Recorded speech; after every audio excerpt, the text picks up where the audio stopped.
স্মৃতি চালন করব, তার মধ্যেই অবশ্যই সেই মানুষটাকে ডেকে নেওয়াটা আমাদের কর্তব্য, যে মানুষটির নাম চন্দন রায়চৌধুরী। এবং চন্দন রায়চৌধুরী শুধু একটা নাম নয়, কোথাও আজকে সময় দাঁড়িয়ে একটা প্রতিষ্ঠানও বটে।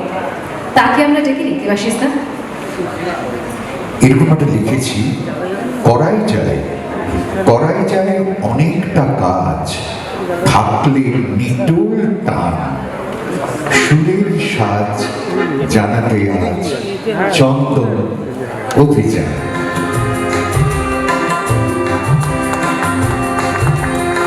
চন্দন রায়চৌধুরী।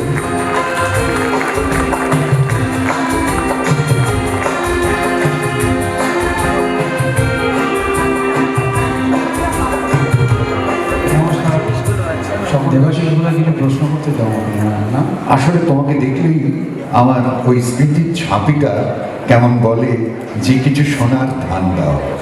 আচ্ছা চন্দনদা, ধরো তুমি তো এক পুরুষের সঙ্গীতজ্ঞ নও। আসলে যারা পুরনো দিনের মানুষ তাদের মনে পড়বে সেই সব কাজের কথা যেখানে রবি রায়চৌধুরীর মতো একজন গুণী মানুষ যন্ত্রসঙ্গীত শিল্পী বিভিন্ন যন্ত্র বাজাতে পারতেন। হ্যাঁ, সেই প্রসঙ্গে বলি, আসলে মা বাবা, আমার মা ডক্টর মঞ্জুলিকা রায়চৌধুরী একজন ফেমাস ডান্স কোরিওগ্রাফার, ডান্সের প্রফেসর ছিলেন রবীন্দ্রভারতী ইউনিভার্সিটি বিশ্বভারতীর এক্সামিনার। আমার বাবা একজন বিখ্যাত মিউজিক ডিরেক্টর ছিলেন এক সময়। এগুলো আমি জন্মসূত্রে পেয়েছি। কিন্তু আরেকটা কথা আমি বলতে চাই, যে সমস্ত ডাইরেক্টর, যে সমস্ত গায়ক গায়িকা, যে সমস্ত প্রডিউসার এবং আমার বন্ধু বান্ধবরা তাদের তিল তিল করে তৈরি করা স্বপ্ন দিয়ে কিন্তু আজকের এই চন্দন রায়চৌধুরীর পথ চলে। তারাই আমাকে গড়ে তুলেছে, তাদেরকে ধন্যবাদ জানাচ্ছি প্রথমেই।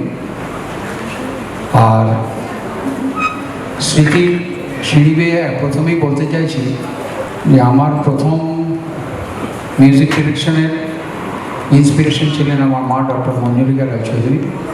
তিনি আমাকে জোর জবরদস্তি প্রথম জীবনে, যখন আমার খুব অল্প বয়স, 6-7 বছর বয়স, একজন, এই গল্পটা বোধহয় আপনাদের শোনা দরকার। আমি তখন খুব খেলাধুলোতেই আগ্রহী। আমাকে নিয়ে গেলেন একটি স্কুলে, সেখানে মা আমার প্রিন্সিপাল ছিলেন। তো নিয়ে গিয়ে একজন খুব দেখলাম একটা ঘরে 8-10 জন 15 জন ছাত্রীরা বসে আছে। আমাকে মা নিয়ে গিয়ে বললেন যে এর কাছে গান শিখতে হবে। এবার গান শিখতে হবে। ভদ্রলোক সব দেখছি ছাত্রীদের খুব বকছে, क्या तुम लोग ये नहीं कर सकती हो, क्या तुम लोग ठीक से सुर नहीं लगा सकती हो, मुझे क्या है, খুব বকছে। তা আমাকে বললো, বেটা তুমি পা বলো, তো পা বলো, পঞ্চম বলো। আমি তখন 6 বছর বয়সে আমি কী জানি, আমি খালি এইটুকুই বললাম। ওই তখন যা সুর ছিল, যা প্র্যাকটিস করা ছিল ভদ্রলোক, তাতে আমি পা করে দিয়েছি। আমাকে একবারে জড়িয়ে ধরেছিল। সেই ভদ্রলোকের নাম পণ্ডিত যশ রাজ। তিনি সেই অবস্থায় আমাকে কোলে বসে গান শিখিয়েছেন এবং আমাকে আগামী দিনের ওই গান বাজনার বীজটা বপন করে দিয়েছেন। তারপর তো একে একে অনেক সিঁড়ি পার হওয়া, তোমার জাপানে যাওয়া, হ্যাঁ, সেই গল্প আমরা আস্তে আস্তে বলবো, সব আসবো। কিন্তু এরপর যারা এসেছেন, হ্যাঁ, যাকে না পেলে, যদিও আধার ততটা নামেনি, কিন্তু বড় একা লাগবে এই আধারে। কারণ তিনি স্বনামে, মানে ভালো করে বলতে গেলে অমল ঘোষ, আর ডাক নামে নাম ডাক মিল্টু ঘোষ। আমাদের সঙ্গে রয়েছে মঞ্চে মিল্টু ঘোষ। মিল্টুদার কত সৃষ্টি, সেই কথায় আমরা আসবো। চন্দনদা, আমার তো মনে হয় মিল্টুদা চন্দনদার বাবার সঙ্গেও কাজ করেছেন, চন্দনদার সঙ্গেও করেছেন, 3 পুরুষ। অভিজিৎ বাবু যদি অনুগ্রহ করে একটু আসেন। দেবাশিস দা, মিল্টুদা আসার পরে আমরা যে একটা অদ্ভুত সুন্দর মুহূর্তের সাক্ষী থাকলাম স্টেজে। অঞ্জন বসু যার সঙ্গে আমার সঙ্গীতের যখন থেকে প্রফেশনাল কাজে ঢুকেছি তখন থেকে অঞ্জনের সঙ্গে আমার দীর্ঘদিনের পথ চলা, অনেক ছবি করেছি, অনেক ডকুমেন্টারি করেছি। এখনও সেই সখ্যতাটা, বন্ধুত্বটা এখনও কিছু হলে রাত্রিবেলা 10টার সময় ফোন করে অঞ্জনকে বলি, অঞ্জন আমি এই প্রবলেমে আছি, কী করা যায়, সঙ্গে সঙ্গে আমি ব্যবস্থা করে দিচ্ছি, এই অবস্থা। আর মিল্টু ঘোষের কথা বলে লাভ নেই, তার কারণ হচ্ছে মিল্টুদার নিজেই এমন এমন গান লিখে গেছেন, সেই গানগুলোর নতুন করে পরিচয় দিতে হবে না আপনাদের কাছে। এক্ষুনি বড় একা লাগে একটা এক্সাম্পল। তো আমার সঙ্গে অনেক সিরিয়াল, অনেক বেসিক গান মিল্টুদা করেছেন। তো আমি এক দু শব্দ করে যদি একটু আপনারা কিছু বলেন তাহলে আমার খুব ভালো লাগবে। পরিচয় এতদিন যখন টিকে রয়েছে, এই উত্তর তো আপনাকে দেয়াই হয়ে গেছে, এর জন্য কি নতুন করে বলতে হয়? আর যদি প্রতিদিনই এই পরিচয়ের কথা বলতে হয় তাহলে তো মনে হয় সেই পরিচয় নয়। এর বেশ কি বলবো না। চন্দন রায়চৌধুরী আমার সঙ্গে আলাপ আমাদের অনেক ছোটোবেলা, তখন দূরদর্শন কলকাতায় সবাই এসেছে। দূরদর্শন থেকে আমাদের একটা অনুষ্ঠান করতে দেওয়া হলো। সেই অনুষ্ঠানটার নাম হচ্ছে নো ইউ স্টেট, মানে আপনার রাজ্যকে আপনি জানেন। তার রাজ্যকে তো জানবো নিশ্চয়ই। আমরা শুটিং করে এলাম, এসে প্রথমেই না আমার মনে পড়লো যে চন্দন রায়চৌধুরীকে ডেকে আনা হয়েছে। এবং সেই অনুষ্ঠানটি এতই বেশি জনপ্রিয় হয়েছিল যে ওর একটা মিউজিক মুর্শিদাবাদের করা হয়েছিল, সে মিউজিকটা এখন আমার কাছে আছে। আপনারা দেখলে বুঝতে পারবেন বা শুনলে বুঝতে পারবেন যে একটা আমার এখনো উত্তেজিত হয়ে পড়ি যখন সে মিউজিকটা শুনি। কারণ একটা মুসলমান মোগল সাম্রাজ্য থেকে আস্তে আস্তে ইংরেজরা এলো, তারপরে ইংরেজরা চলে গেল, সেইটা যে একটা মিউজিকের মধ্যে দিয়ে প্রকাশ করা যায় সেটা কিন্তু করেছিল চন্দন রায়চৌধুরী। তখন তার বয়স অনেক অল্প,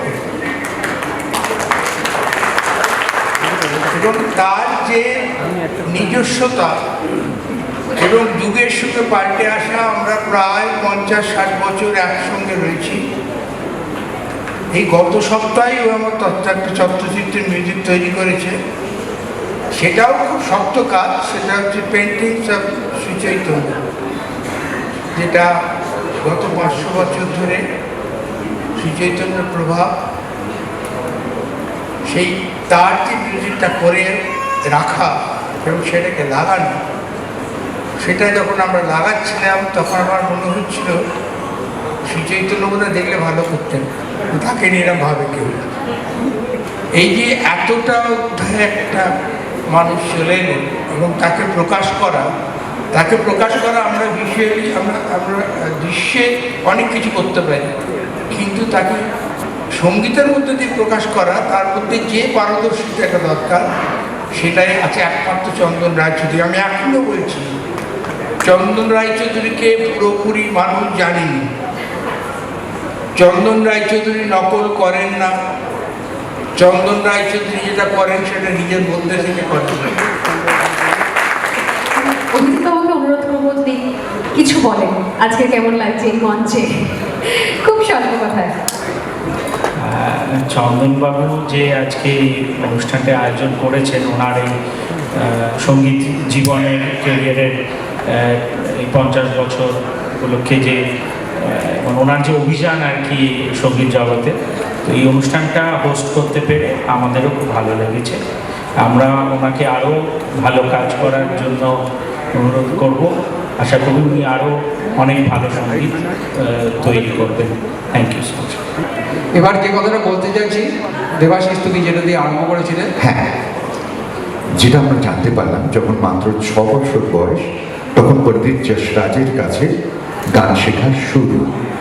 তারপরে তুমি বাজনা শিখলে, যন্ত্রসঙ্গীত। তারপরে আমি চলে সেটা গেলাম, হ্যাঁ, মুস্তাক আলী খান সাহেবের কাছে সেটা শিখতে আরম্ভ করলাম। এবং তারপরে যখন কলেজে উঠলাম তখন মনে হলো যে এত শুদ্ধ রাগ বাজিয়ে লাভ নেই, মিশ্র রাগ খুঁজতে হবে কীভাবে কে বাজাচ্ছেন। রেডিওতে তখন শুনলাম এক ভদ্রলোক বাজাচ্ছেন, শুনে মুগ্ধ হয়ে গেলাম। তার নাম নিখিল ব্যানার্জি। তো নিখিল ব্যানার্জির কাছে গেলাম, উনি বললেন আমি তো 8 মাসই বাইরে থাকি, তো কী করে হবে, তুমি ভাই অন্য কাউকে একটু খুঁজে বার করো। আবার রেডিও শোনা, শুনে শুনে একজনের সেটা শুনে বলল আরে তো অনেকটা এরকম। তখন সেই ভদ্রলোককে খুঁজে বার করলাম, তার বাড়িতে গেলাম। সে ভদ্রলোকের নাম হচ্ছে পণ্ডিত মণিলাল। মণিদার বাড়িতে গিয়ে সকালবেলা 8টার সময় বসে যেতাম, বিকেল 4টে 5টা বেজে যেত, খেয়াল থাকতো না। বাজনা শুনে এতই মুগ্ধ হয়ে থাকতাম, মনে হতো আরও কত নিতে পারি। এই করতে করতে আমি এগিয়ে গেলাম। এবার এগিয়ে গিয়ে আমি কলেজ লাইফ থেকে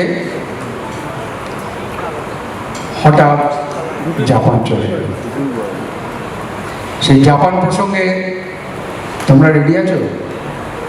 জাপান প্রসঙ্গে আমি একটা জিনিস শোনাই, যেটা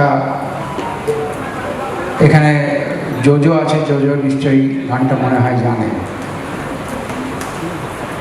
না।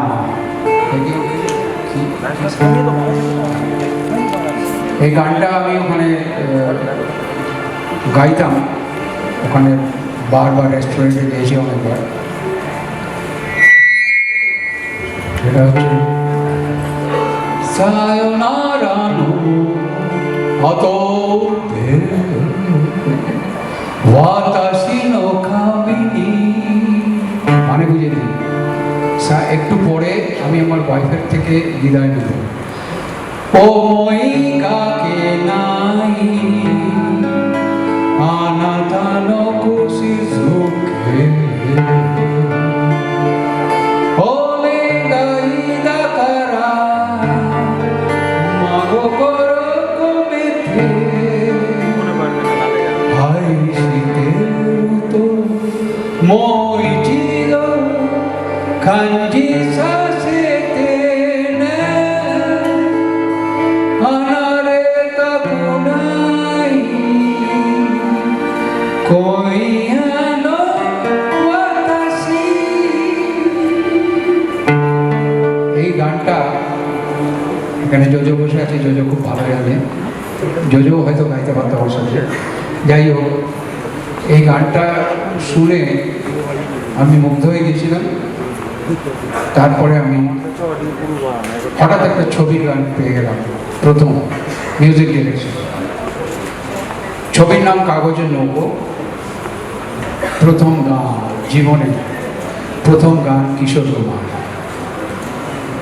সেই গানটা হচ্ছে বুকের আগুন নেভায় না, চোখের জলের ধারা, দিনের আলো থাকে না, গভীর রাতে এই গানটা যখন কিশোর কুমার গেয়েছিলেন, গাওয়ার পর আমাকে কিশোর কুমারের গল্পটা অনেক বড়, এত বলার দরকার নেই, কিন্তু শেষকালে বলেন যাও গিয়ে গানটা শুনে আসো। আমিও ঘরে বসে আছি, তখন গানটা শুনতে গিয়ে ওই মেহবুব স্টুডিও বম্বেতে, তার গলাটা শুনে বুঝলাম কিশোর কুমার কেন কিশোর কুমার, কেন অন্য আর্টিস্ট কেউ তার পাশে দাঁড়ায় না। ছোট্ট করে দু লাইন করে আমি কতগুলো আমার জীবনের 5টা স্টেজ বলেছি। তারপরে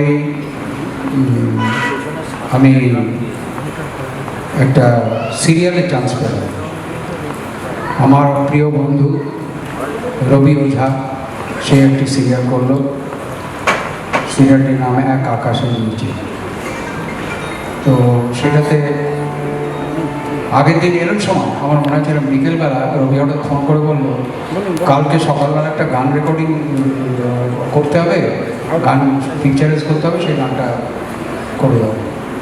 তখন এত ট্র্যাক ছিল না, কোনো রকম করে একটা করে দিলাম।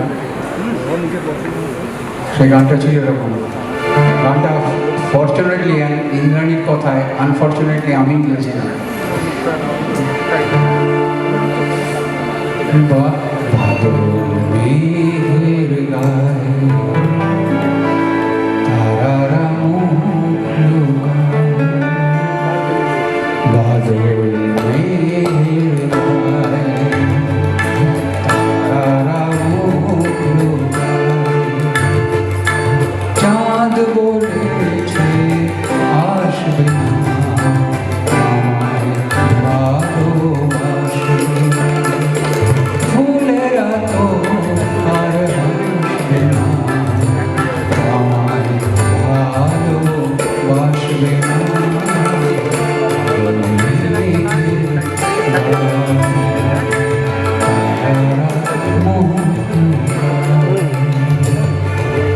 এরপরে এক আকাশের নিচের পরে যে গানটা গেয়েছে, মানে যে গানটা আমি কম্পোজ করেছিলাম পরবর্তীকালে সিরিয়ালের ক্ষেত্রে খুব জনপ্রিয় হয়েছিল, তাতে এক ভদ্রমহিলা গেয়েছিলেন, তিনি আমার সেখানে উপস্থিত আছেন। এটা আমি একটা হিন্দি সিরিয়ালের জন্য, হিন্দি ফিল্মের জন্য করেছিলাম, কিন্তু সেই ফিল্মের যে ডিরেক্টর তিনি হঠাৎ এক্সপায়ার করলেন, ফলে হলো না। সেটা গানটা হচ্ছে এরকম।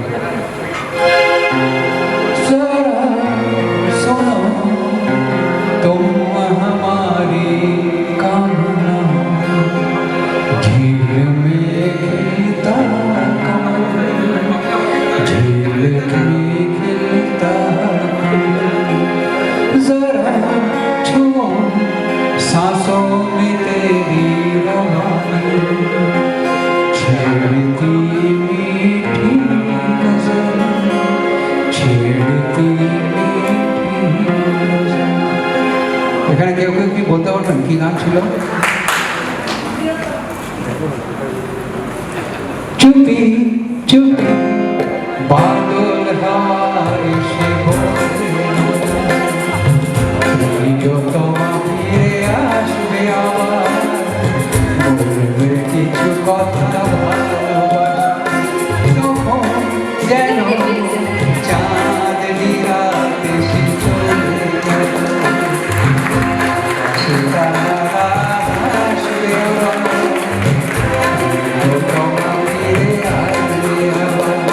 চুপি চুপি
কাঁচি করার চেষ্টা করেছিল, ফোনে যখন বলেছি তখন বলল না এটা না অন্য গান গাইব। হ্যাঁ, তা আমি আমি আমি জানি তো মানে কাকে কি কম গানটা গাইনি, সব বানিয়ে বানিয়ে বলছি। কম গান তো গাইনি, 100-150 গান গেয়েছে। ও যে আমি জানি ও কোনটা কি করলে কি করবে, সেই জন্য ওকে রাঘব তুই যতই চেষ্টা কর, ওই ব্যাপারটা হচ্ছে ওই কাঁচিটা কিন্তু ওই জানে, ঠিক দেখলি? হ্যাঁ। না না, তার মানে কি কাঁচির ব্যাপারে রাঘব কাঁচা? আচ্ছা, থ্যাংক ইউ। কিন্তু এটা চুপি চুপি তুমি ডাকলে এইভাবে সবার সামনে, এইটাই তো মজা। আসলে গানটা তো আমরা শুনি, কিন্তু সেই যে গানটা গড়েও এবারে আমি একটা গানের কথা বলি, সে গানটা অভিজিৎ গেয়েছিল ন্যাশনাল নেটওয়ার্কের জন্য।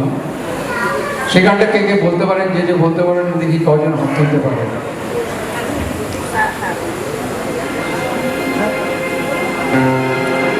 कल रात कभी सपनों में चुपके से वो बातों ही बातों में यूं ही कह जाए I love you, I love you, I love you, oh my love, oh my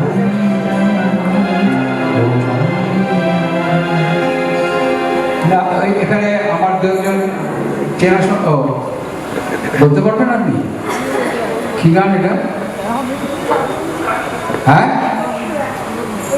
পড়েছে তাহলে চন্দ্রমুখী সিরিয়াল সবাই মনে রেখে দিয়েছেন। ও আজকাল পরশু একদিন সোনালির সমুদ্রে মিশে যায়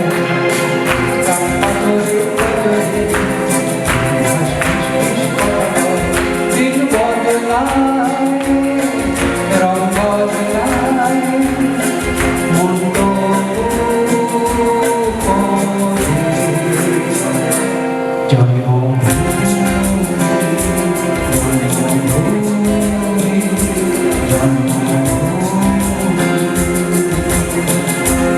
থ্যাংক ইউ, থ্যাংক ইউ। এবার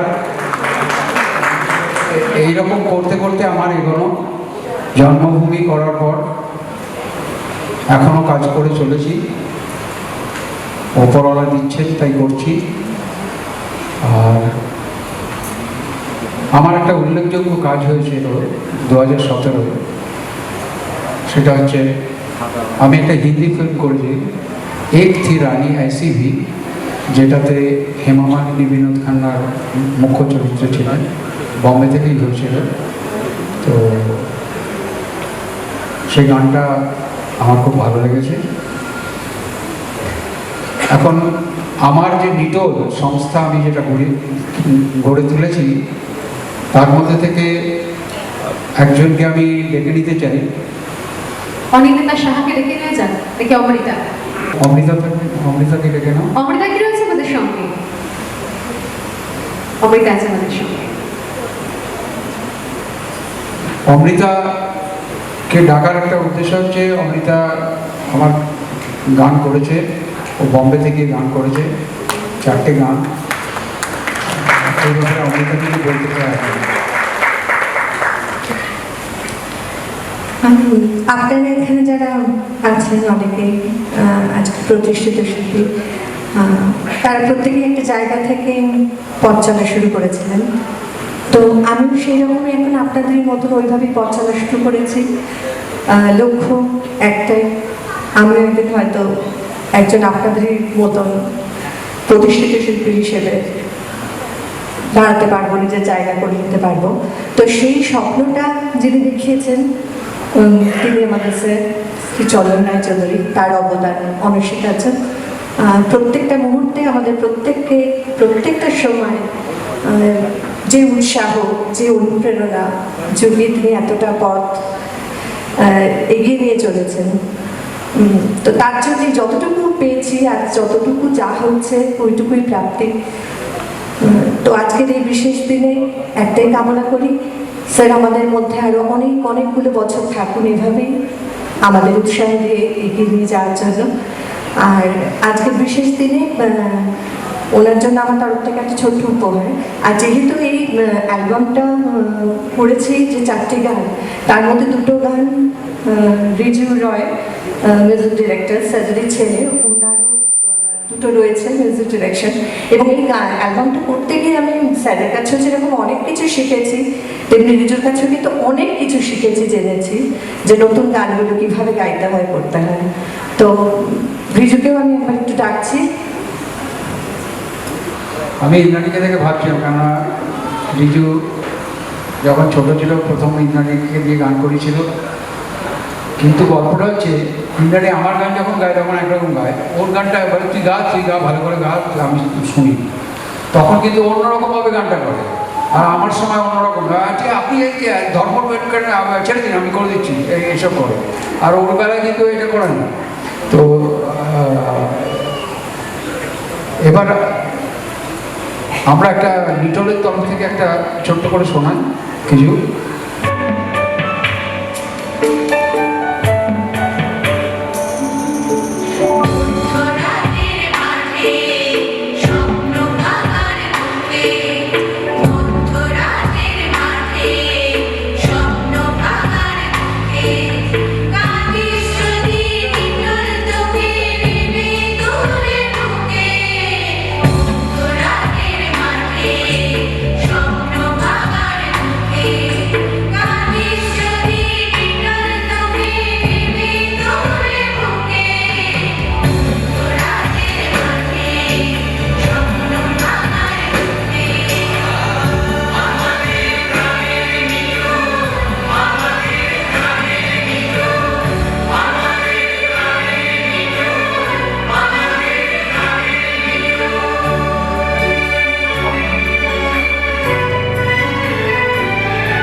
থ্যাংক ইউ।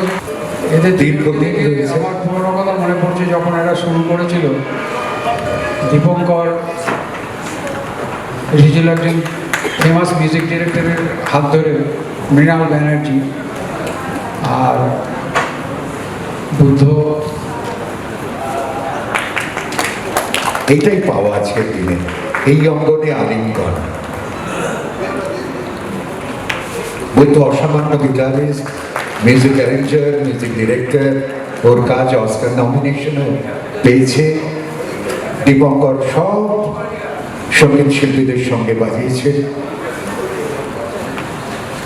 এটা ক্যালকাটা সিনেমা মিউজিশিয়ানস অ্যাসোসিয়েশনের লোগো দেওয়া।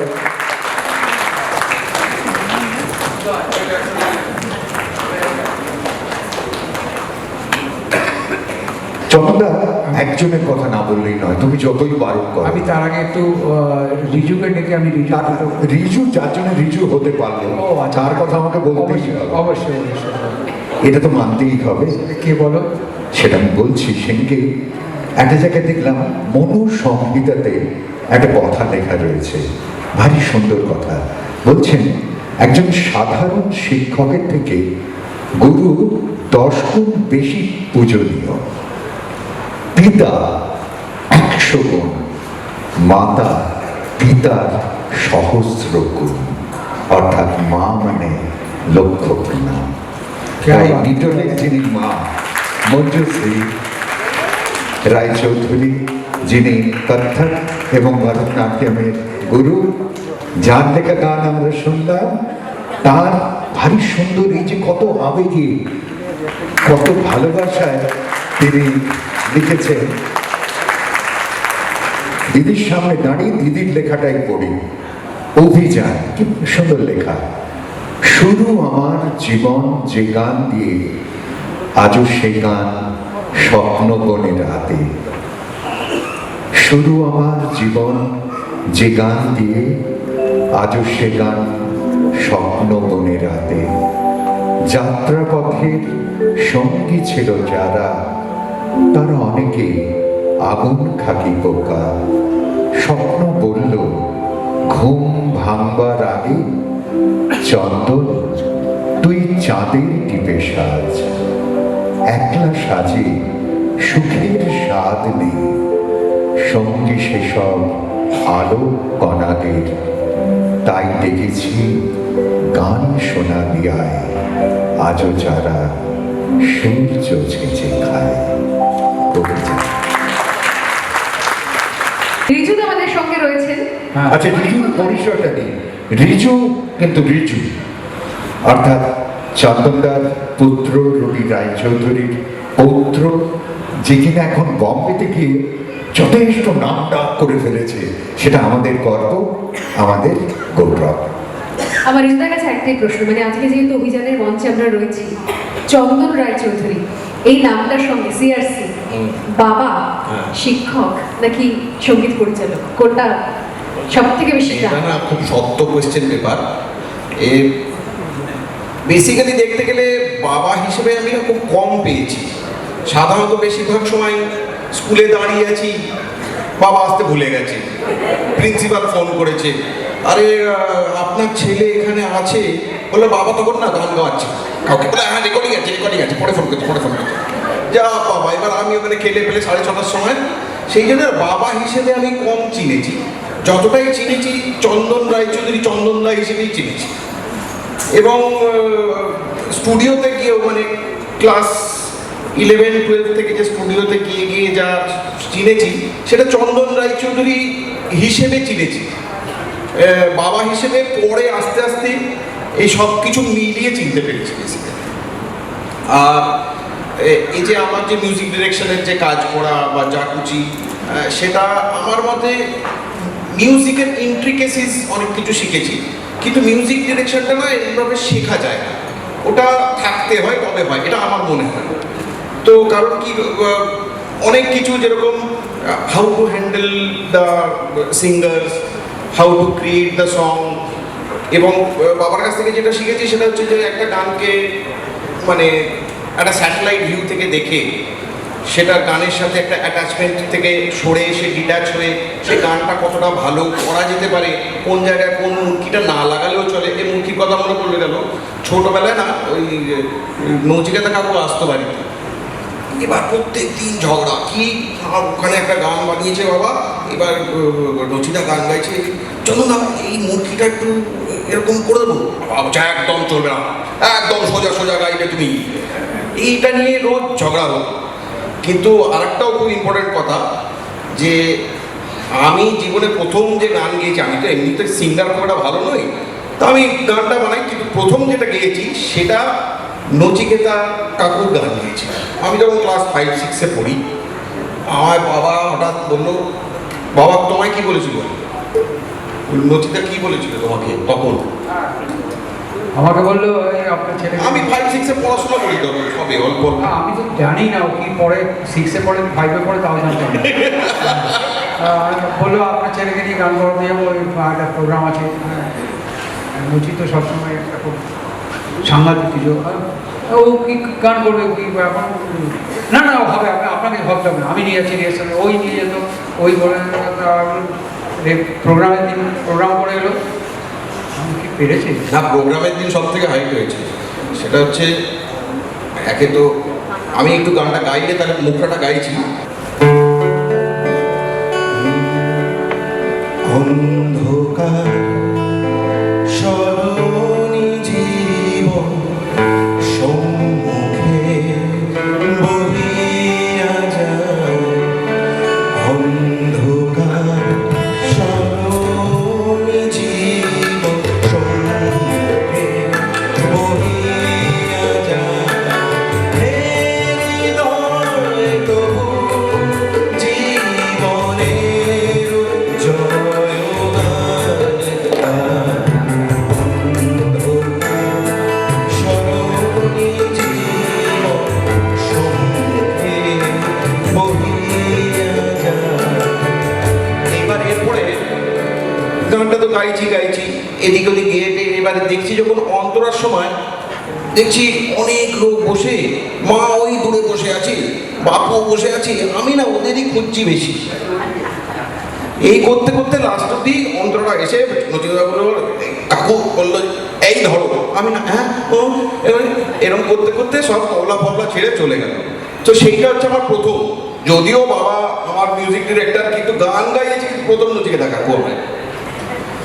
তো যাই হোক, এইটাই বলা যে চন্দন রায়চৌধুরীকে আমি চন্দন রায়চৌধুরী হিসেবে বেশি চিনি, কারণ স্টুডিওতে গিয়ে বাবা কম বলে চন্দনদাকে পাঠিয়ে দাও তো, এরকমই বেশি বলে থাকে। আমি একটু এখানে অনেক বিজি আর্টিস্টরা এসছেন তো, আর তিনি খুব কাছে থাকেন, আমি তার প্রিভিলেজটা নিতে চাইছি। তার মধ্যে আমি খালি একটা অ্যানাউন্সমেন্ট করছি, সেটা হচ্ছে যে ইজেসিসি ডিরেক্টর গৌরী বাসু এসেছেন, তাকে 5 মিনিট ওয়েট করতে বলছি। আমরা রাঘবকে একটু স্টেজে ডেকে নিচ্ছি, রাঘব চ্যাটার্জি, তিনি এসে, আমি রাঘবকে এখানে কিন্তু গান গাইতে ডাকিনি, ও যদি 2 লাইন গাইলো, কিন্তু রাঘবকে আমি কিছু বলতে চাইছি। রাঘবের যদি মনে থাকে 2 লাইন কথা বলছি। প্রথমত হচ্ছে যে আমি ইন্ডাস্ট্রিতে যখন প্রথম গাইতে শুরু করি, তখন তাদের মধ্যে অন্যতম যারা আমাকে গান গাইতে ডাকতেন, প্রথম দিকে তান করতে ডাকতেন, কোনো জায়গায় ক্লাসিক্যাল ব্যাকগ্রাউন্ড, কোথাও একটু রাগাশ্রয়ী গান। আমি খুব সৌভাগ্যবান, তো সেই তার মধ্যে আমিও ছিলাম, যে চন্দনদা আমার অন্যতম একজন প্রথম দিকের সুরকার এবং গুরু বটে, যাদের কাছে কাজ করতে গিয়ে আমি অনেক কিছু শিখেছি। তার মধ্যে চন্দনদা অন্যতম। চন্দনদার অনেক কাজ আমরা শুনেছি ছোটোবেলায়, আমি সিরিয়ালের টাইটেল শুনতাম, সিনেমার গান। তো যেসব মানুষকে কাছে পাওয়ার জন্য একজন গায়ক হিসেবে মানুষ আশা করেন, তার মধ্যে আমিও ভাবতাম এই সব মানুষগুলোর সাথে কাজ করব। তার মধ্যে অবশ্যই চন্দনদা অন্যতম একজন মানুষ।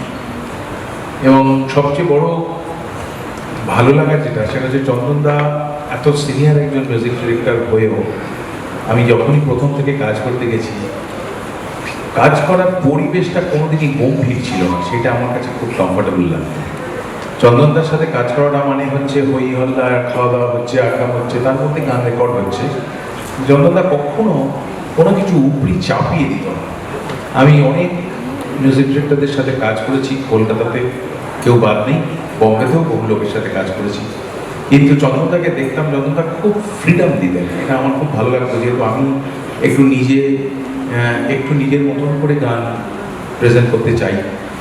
বা চন্দনদা কখনো আমাকে বলে, দেখ এই একটা গান, তুই তোর মতন করে গাইবি, আমার যেখানে মনে হবে যে না এটা আর একবার করলে ভালো হয় বা এটা একটু চেঞ্জ করলে ভালো হয় সেটা আমি তোকে বলবো, কিন্তু তুই তোর মতন করে গানটা যখন কোনো শিল্পী গায় তখন গাওয়ার পর সেই গানটা কিন্তু তার হয়ে যায়। তাই সেই যে সুযোগটা সেটা আমি চন্দনদার কাছ থেকে ফুল ফ্লেজেডলি পেয়েছি প্রত্যেকবার।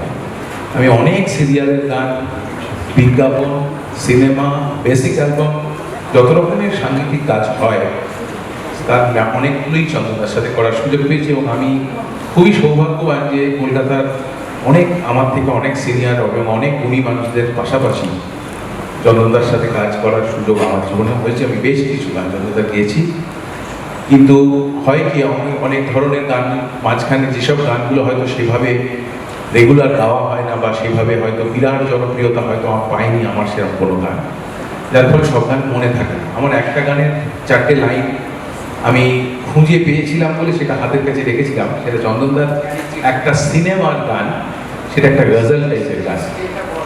জি, সেইটা আমি অনেক কষ্ট খুঁজে তার লাইনটা আমি বলে দিচ্ছি, ও বলবার আগে ভিনি ভিনি খুশবুসি কারেক্ট কারেক্ট আমি একবার ভেবেছিলাম ওকে বলবো।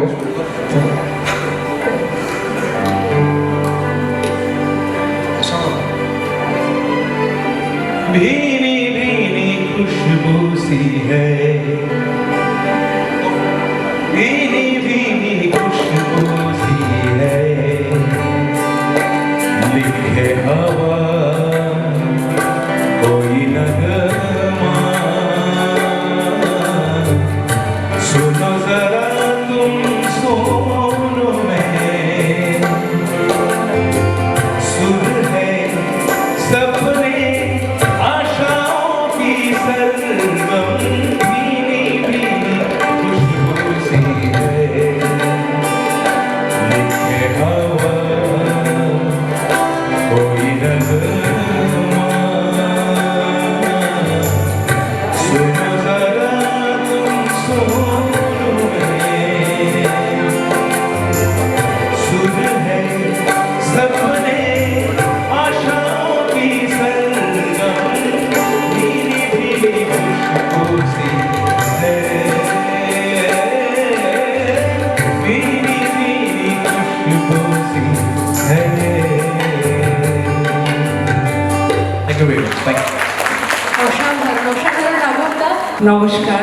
প্রথমত আমি খুব লজ্জিত যে আমার একটু দেরি হয়েছে আসতে। চন্দনদার সঙ্গে আমার প্রথম আলাপ হয় বোধহয় আন্দামান নিকোবর আইল্যান্ডের প্রোগ্রামে, তারও আগে।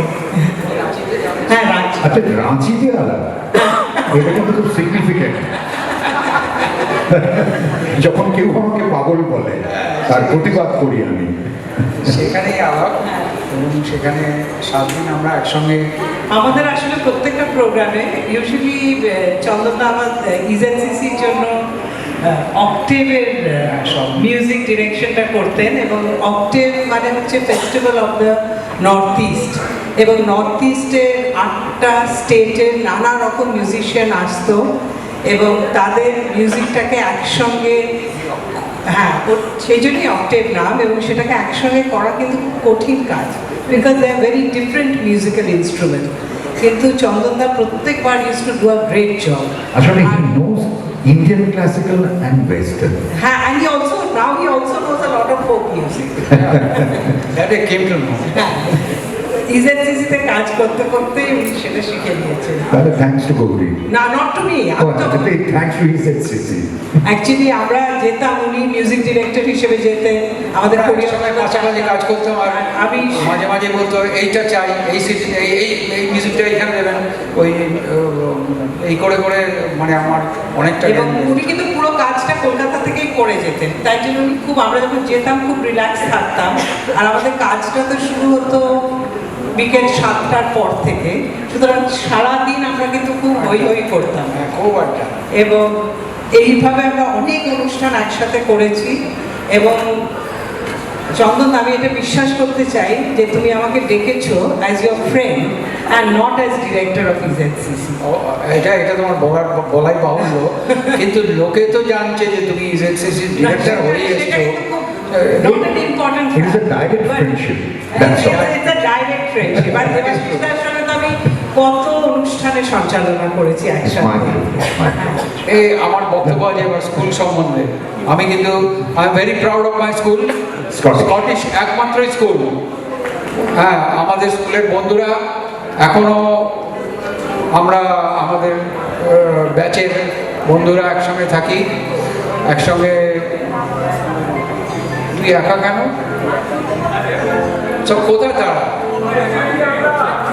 আরে একটা জোরে তার আওয়াজ দিয়ে। একদম পেছনের সারি থেকে সামনের সারি, ডায় বায় মাঝখানে অনেক দূর দূর থেকে হাত বলছে যে আমরা আছি, আমরা এখানে। তো যাই হোক, মেনি মেনি থ্যাঙ্কস আমার বন্ধুদের থ্যাঙ্কস জানাবো, সরি। চন্দনকে আপনারা যেভাবে পেয়েছেন সেভাবে পাওয়ার আগে আমরা যেভাবে পেয়েছিলাম সেটা একদম অন্যরকম। আমরা একই স্কুলে পড়েছি, বাইরে বাইরে খেলতেও গিয়েছি। চন্দন অতি সুন্দর সুন্দর গল্পও বলেছে আমাদেরকে। একবার শান্তিনিকেতনে পাঠভবনে খেলতে গিয়েছিলাম, ছোট একটা জায়গা আমাদের দিয়েছিল রেস্ট, মানে পৌঁছে গিয়েছিলাম একটা তাড়াতাড়ি, খেলা আরম্ভ বোধ হয় 4টে 4:30, 2 ঘন্টা টাইম রেস্টে। তো চন্দন আমার শোল্ডারের দিকে মাথা রেখে ওই দিকে পা দিয়ে দিল, আর আমি চন্দনের শোল্ডারের মাথা রেখে ওই দিকে পা দিয়ে দিলাম।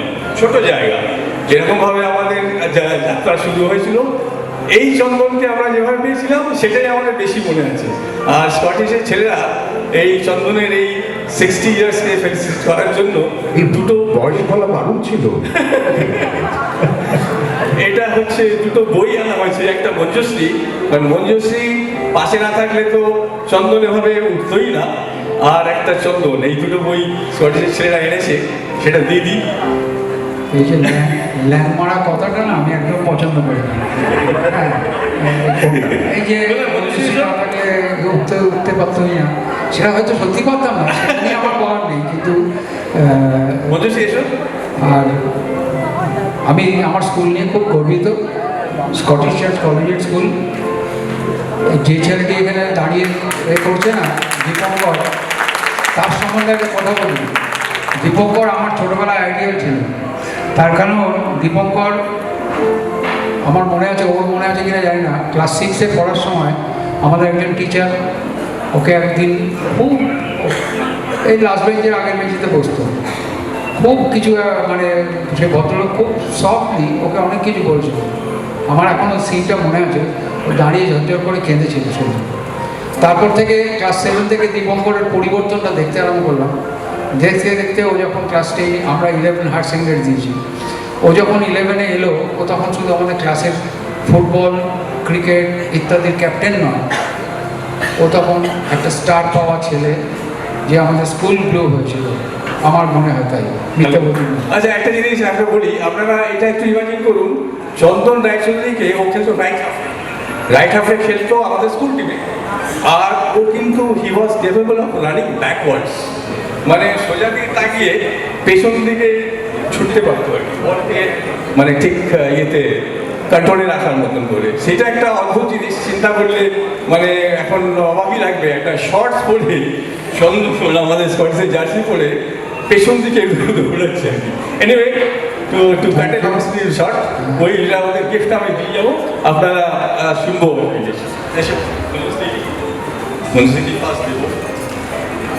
আমি একবার অনুরোধ করবো যে দেখাবার জন্য, কি সুন্দর এখানে ছোটবেলার মলাটে বেশ সুন্দর নাম লিখে এনেছেন।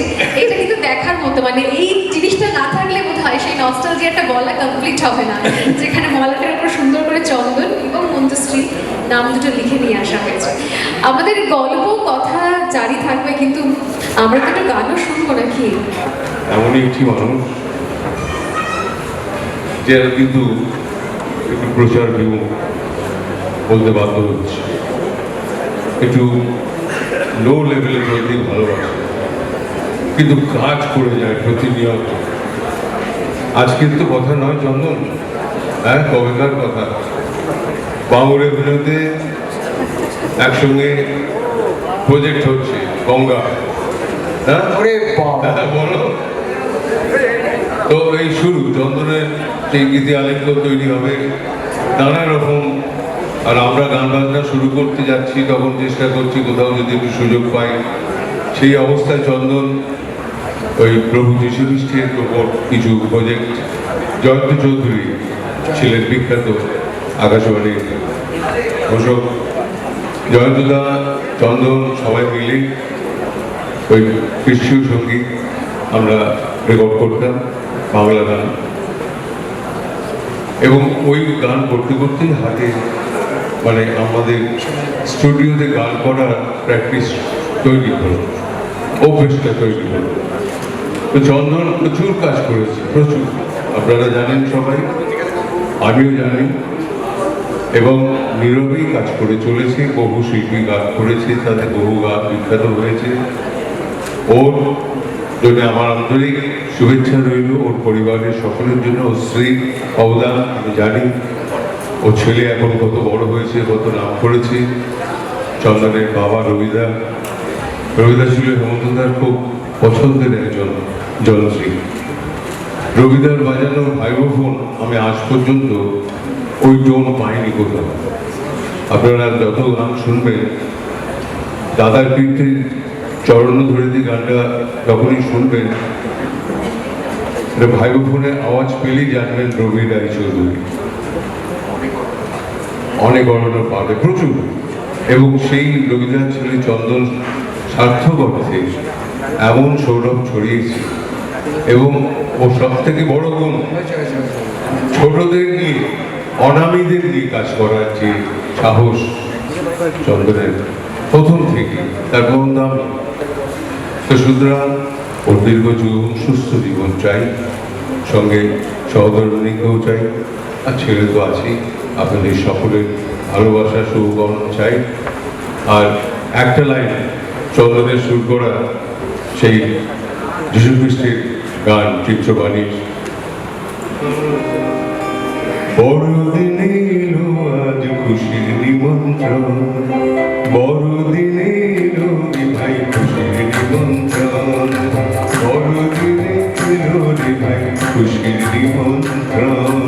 অনেকগুলো গান গিয়েছিলাম এবং সেই গান নিয়ে হাওড়ার চার্চে ফুল প্রোগ্রাম করেছিলাম। এই চন্দনের সমস্ত এই যীশু খ্রিস্টের গান, এবং এই গান যীশু খ্রিস্টের গান দিয়ে আমার শুরু, তো তার একটা আশীর্বাদ আমার সঙ্গে সবসময় আছে। ভালোবেসে এতজন এসছে, তার মধ্যে অনেককে দেখে আমার না প্রথম জীবনটা এত চোখের সামনে ভাসছে, ভাবতেই পারছি না। কেউ এসে সকালবেলা 8টার সময় বলে চন্দনের স্ক্রিপ্ট লিখতে হবে, বসে গেল। সে স্ক্রিপ্ট লিখতে বসে গেল আমার সঙ্গে। আমি লিখছি না, কিন্তু ও মঞ্জুর সঙ্গে বসে, আমার শালা, ও বসে স্ক্রিপ্ট লিখতে আরম্ভ করলো। আমি বললাম, এই কী হবে? বলে, জানান না, আপনি এইসব বোঝেন না, এই যে এটাই। আমি, তুমি গল্পের বই এনেছো কি? ও কেন? বলো, আরে গানটা পাবে কী করে? গল্পের বই আমায় দিতে হবে। তো গল্পের বই, আচ্ছা ঠিক আছে, কালকে দেবো। আর না, গল্পের বই দেবে, গান পাবে। গল্পের বই পরের দিন নিয়ে আসতো। সরু না মোটা, মোটা হলে পুরো গান, সরু হলে একটা গানের অন্তরা, এরকম আর কি। তো সেই গল্পের, আর বলতো রোজ আপনি এই থ্রিলার চান না, এটা তো খুব বাজে ব্যাপার। তো থ্রিলার আমরা থ্রিলার ছাড়া আমি করি না। এখন আমি ইংরেজি ছবি দেখি, বেশ, আমি আসলে নিজে মারপিট করতে পারি না, তো ওই অবদমিত ইচ্ছেটা ওইটা রয়ে গেছে আর কি। তো তার নাম নচিকেতা। সকালবেলা 8টার সময় এসে বসে যেত। এই রকম গল্প সমস্ত আছে, অসংখ্য গল্প। আর তার মধ্যে এক এক করে লাইন দিয়ে এখানে যারা যারা এসছে প্রত্যেককে দেখে না আমি মানে বড় ভেতরে একটা কিরকম দুমড়ানো হচ্ছে। তার কারণ হচ্ছে নচির পাশেই বসে আছে আবার অভিনন্দন, এদিকে অরিন্দম, ওইদিকে শ্রীকুমার চট্টোপাধ্যায়। এবার আর তার মধ্যে একজন আছে যার কথা আমি বলছিলাম বারবার, জোজোর সঙ্গে আমার মনে আছে তখন আমি ন্যাশনাল নেটওয়ার্কের জন্য কিছু কাজ করবো, ওর মা নিয়ে এলো ওকে। তখন এই জোজো নয়, কিন্তু তখন ছিপছিপে জোজো, তখন এই চন্দনটাও হয়নি। সুন্দরী হ্যাঁ, so এইভাবে প্রত্যেককে। আর আমার সঙ্গে দুজন ঘুরতো, তার মধ্যে একজন মানে আমার সঙ্গে সঙ্গে সবসময় থাকতো গানের ইয়েতে। একজনের নাম অনুসোয়া, একজনের নাম শম্পা কুণ্ডু। শম্পাকে এখনো আসতে পারেনি, শরীর খারাপ। আর এছাড়া আরেকজনের কথা এখন আমি প্রায়ই বলে বেড়াচ্ছি, আমার একটা খুব অপরাধ বোধ তৈরি হয়েছে। অপরাধ বোধটাই আমাকে বলে, আপনি তো আপনার গান গান না, একটা দুটো দু চারটে গান যে সে গায়নি তা নয়, আপনি তো গান গান না, আমাকে এমন কী করো, তুমি এত সুরে গাও, তোমাকে গাওয়ানো যাচ্ছে। সত্যি সে অত সুরে গায়। এই অপরাধ বোধটা আমি কিন্তু সেদিনকেও আবার বলেছি, আর গান শুনে আমি মুগ্ধই হয়ে গেছি। তার নাম শ্রীরাধা বন্দ্যোপাধ্যায়।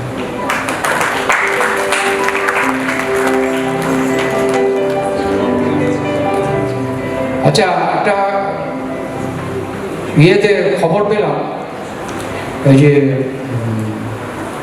আমাকে একজন ব্ল্যাক ক্যাট এসে খবর দিয়ে গেল সিবিআই থেকে, লাস্ট সারিতে এক ভদ্রলোক বসে আছেন লম্বা মতো। তিনি আমার কাছে, ইন্দ্রাণী সেন তাকে আমার কাছে পাঠিয়েছিল গান গাইবার জন্য, গান শোনাবার জন্য। সে ভদ্রলোকের লাস্ট সাইডে বসে আছেন, তিনি কি সামনে আসতে পারেন? তাকে হ্যাঁ হাত তুলে পেরেছেন। যাক, থ্যাংক ইউ। তার নাম শ্রীকান্ত আচার্য, তিনি আসছেন। আমি মানে flooded with the this thing, মানে আমি ভাবতে পারছি না একসঙ্গে এতজন শিল্পীকে এরা আমাকে তিন করে আমার স্বপ্নটা তৈরি করেছিল। যখন নচি পরপর গেয়ে যাচ্ছে, একটা গানও ছাড়বে না, ও প্রতিদিন এসে বসে থাকবে যে আমার ওই গানটা না, এই গানটা হবে না, তো এই গানে কী দিয়েছে, এটা আপনি হরিয়ানকে দিয়ে দিন। এটা ওর একটা দাবি ছিল যে ও আমার গান এই গানটাই গাইবে, সিলেকশন করবে। সেই সময় ইন্দ্রাণী আমাকে একজনকে পাঠালো, বললো এই ছেলেটিকে দেখুন ভালো গায়। সে এসে গান গাইল। তোমাকে ভাই আমি গান গাবো। তার নাম শ্রীকান্ত আচার্য। শ্রীকান্তকে দিয়ে আমি বহু গান গাইয়েছি। আই এম প্রাউড যে আমি এতগুলো শিল্পীকে দিয়ে গান গাওয়াতে পেরেছি এবং তারা আমার স্বপ্নকে সফল করেছে।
যার টানেতে মানুষ জড়ো তিনি নিপুণ নেতা।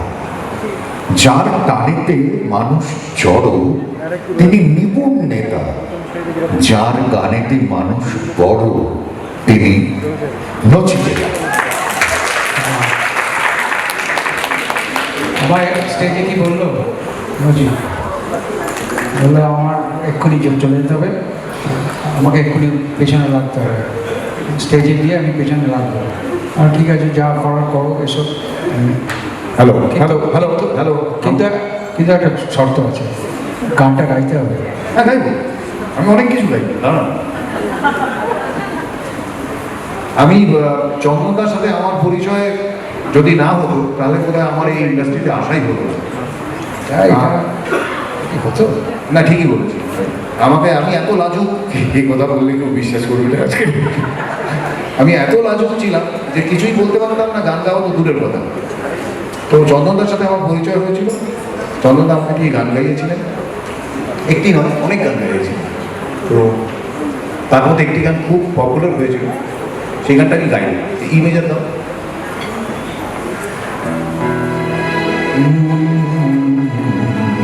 হ্যাঁ ছবি যাবে, জি মেজার বলো।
এই ছিল সেই গানটা। এছাড়াও আরো একটা কন্ট্রিবিউশন আছে চন্দনদার আমার লাইফে, সেটা হলো এই যে মিটারে গান লেখা।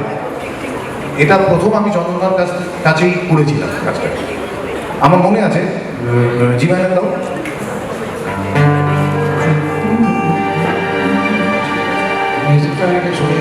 হ্যাঁ মিউজিকটা আমি বলে দিই, বাজাও। তোমার মনে আছে কি না? ছিল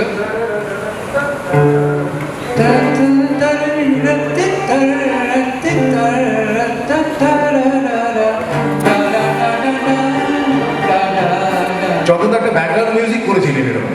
তো আমি তো চন্দনদার সাথে থাকতাম, তো দেখতাম কি করে কাজ হয়।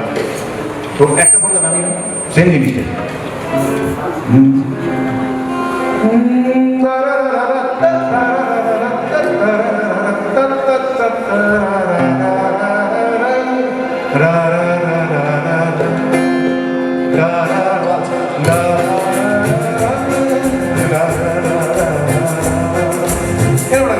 তো আমি তো একদিন চন্দনদার সাথেই আসছি। চন্দনদার একটা মারুতি গাড়ি ছিল লাল রঙের।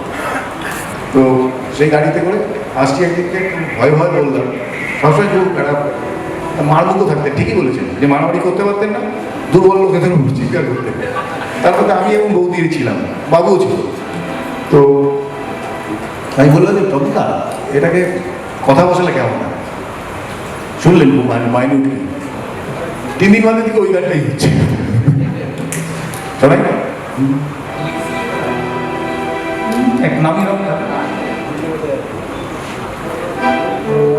আরে একটা বললাম আমার মানবে বাবা,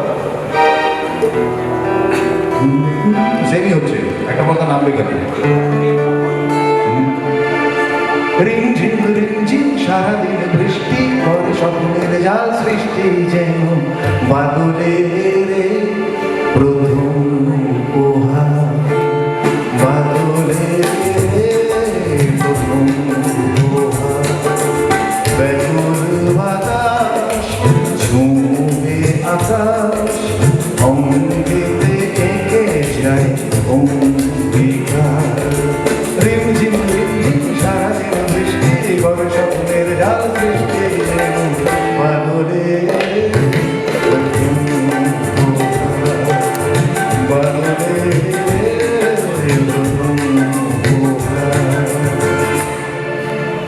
এইভাবে চলেছিল। তারপরে চন্দনদা একটি সিরিয়াল প্রডিউস করেছিলেন, ঝংকার সম্ভবত, তাই তো, ঝংকার। তো তাতে একটা গান ছিল যেটা ঝাপতালও আছে আবার তিন তালও আছে, খুব কঠিন গানটা, খুবই কঠিন। তো যথারীতি কঠিন গান হলেই একটা ইচ্ছা হয় যে ওইটাই করবো। তো যথারীতি গানটা আমি চেয়ে নিয়েছিলাম এবং আমিও গিয়েছিলাম, আমি এবং গুরুজন গিয়েছিলাম গানটা, সেটাও আমি লিখেছিলাম, জরা পাতার কান্না। আরেকটা গান ছিল সম্ভবত, সেটা কি আমি লিখেছিলাম না আপনার শ্রাবণ দিয়ে? তখন তো কোনটা তুমি লিখতে আর কোনটা লিখতে না ভয় আছে। এটা লিখবো আমি, এটা আমি কারণ প্রচুর এরকম গাইবো, জোর করে নিয়ে চেপে বসতাম আর কি, সকালবেলা পৌঁছে যেতাম আর কি, গিয়েই ঝামেলা শুরু করে দিলাম এরকম আর কি। একটা বৌদি আমাকে ভীষণ স্নেহ করতেন না, এখনো করেন। তো বৌদি আমার সাপোর্টে থাকতেন আর কি। আর চন্দনদার একটা মিষ্টি দোষ ছিল আর কি। মিষ্টি দোষ মানে মিষ্টি, সুইট দোষ না, সুইটের দোষ। প্রচণ্ড মিষ্টি খেতে ভালোবাসতেন আর কি। তো কিছুটা মিষ্টি খাইয়ে দিতেন বৌদি, মাথাটা ঠিক হয়ে যেত, গান দিয়ে দিতেন আর কি। তো সেরকম অদ্ভুত সময়ের মধ্যে দিয়ে আমরা পাস করেছি। আজকে সেই সমস্ত দিন ধূসর, আমারই চুল ধূসর হয়ে গেছে, সেই সমস্ত দিন আজ থেকে প্রায় 35 বছর আগেকার কথা। তন্ময় বিশ্বাস রয়েছেন আমাদের সঙ্গে, তাকে আমরা তো এমনি তন্ময় হয়ে রয়েছে পুরনো সেই দিনের কথায়। তন্ময় বিশ্বাস। दो दिलों के प्यार में है मजबूरी, कैसे कहे रसिया। दो दिलों के प्यार में है मजबूरी, कैसे कहे रसिया।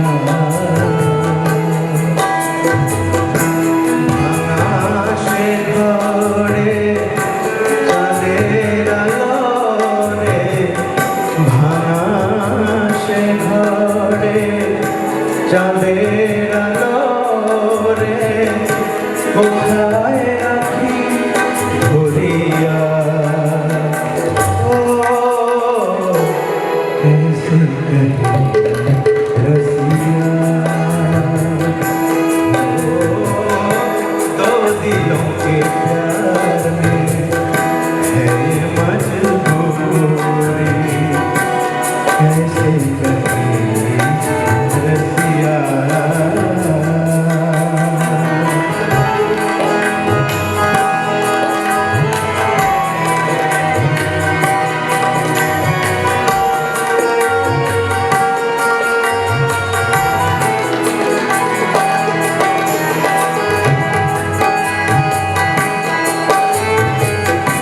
মন তো জুয়ারি জুড়িবে দোয়ারি, দু হাতে করেছি বিয়া। মন তো জুয়ারি জুড়িবে দোয়ারি, দু হাতে করেছি বিয়া।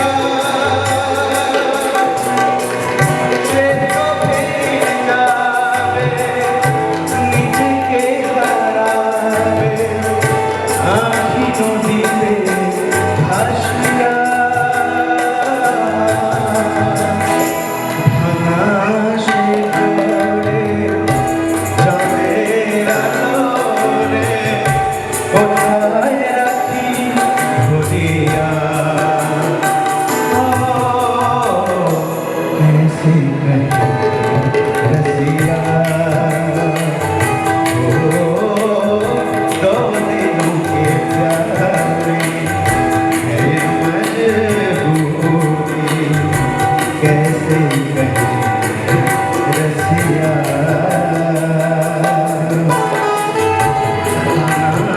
से घरे चाँদের আলো রে, ভাঙা সে ঘরে চাঁদের আলো রে কোথায় রাখি ধরিয়া, ও कैसे कहे रसिया। कैसे कहे रसिया। कहे रसिया।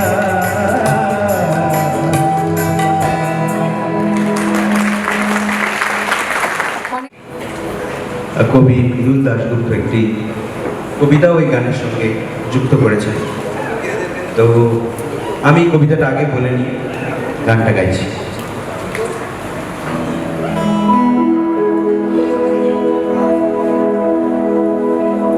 কবিতাটা না একটু রিদিমিক, সবাই তালে তালে হাত তালে দিলে খুব ভালো লাগবে।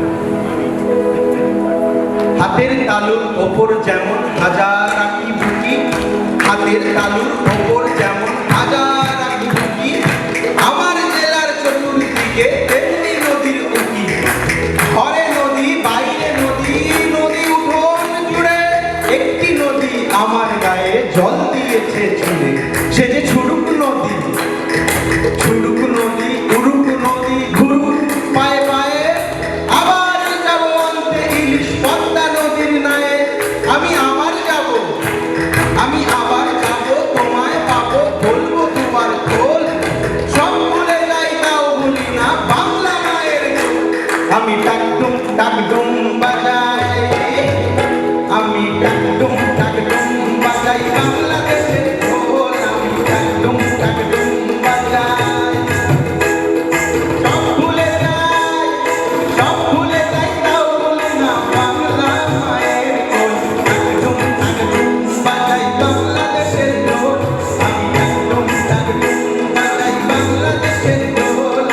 টাকডুম টাকডুম বাজাই বাংলাদেশের খোল। টাকডুম টাকডুম বাজাই। রাধাকান্ত নন্দী টেকেতে বাজিয়েছেন, তাই তো শ্রীকান্ত? আর তার সঙ্গে বাজাতেন আমাদের রুজেন বিশ্বাস। তোমরা নিজেরা অনেক স্ট্রাগল করে, অনেক কষ্ট করে একটা জায়গায় এসছো। সেই কষ্টের কিছু কীভাবে এসছো পথ পেরিয়ে, এক নম্বর। দু নম্বর হচ্ছে আগামী দিনে যারা আসছে বা আসবে, তারা কি এই স্ট্রাগল করে আসতে হবে তাদের, না তাদের আরও বৃহত্তর কিছু করতে হবে? কী করলে তাদের এই স্ট্রাগলটা পেরিয়ে তারা নিজেদের জীবনটাকে সাকসেসফুলি এগিয়ে নিয়ে যেতে পারবে? আগামী দিনের জন্য তাদের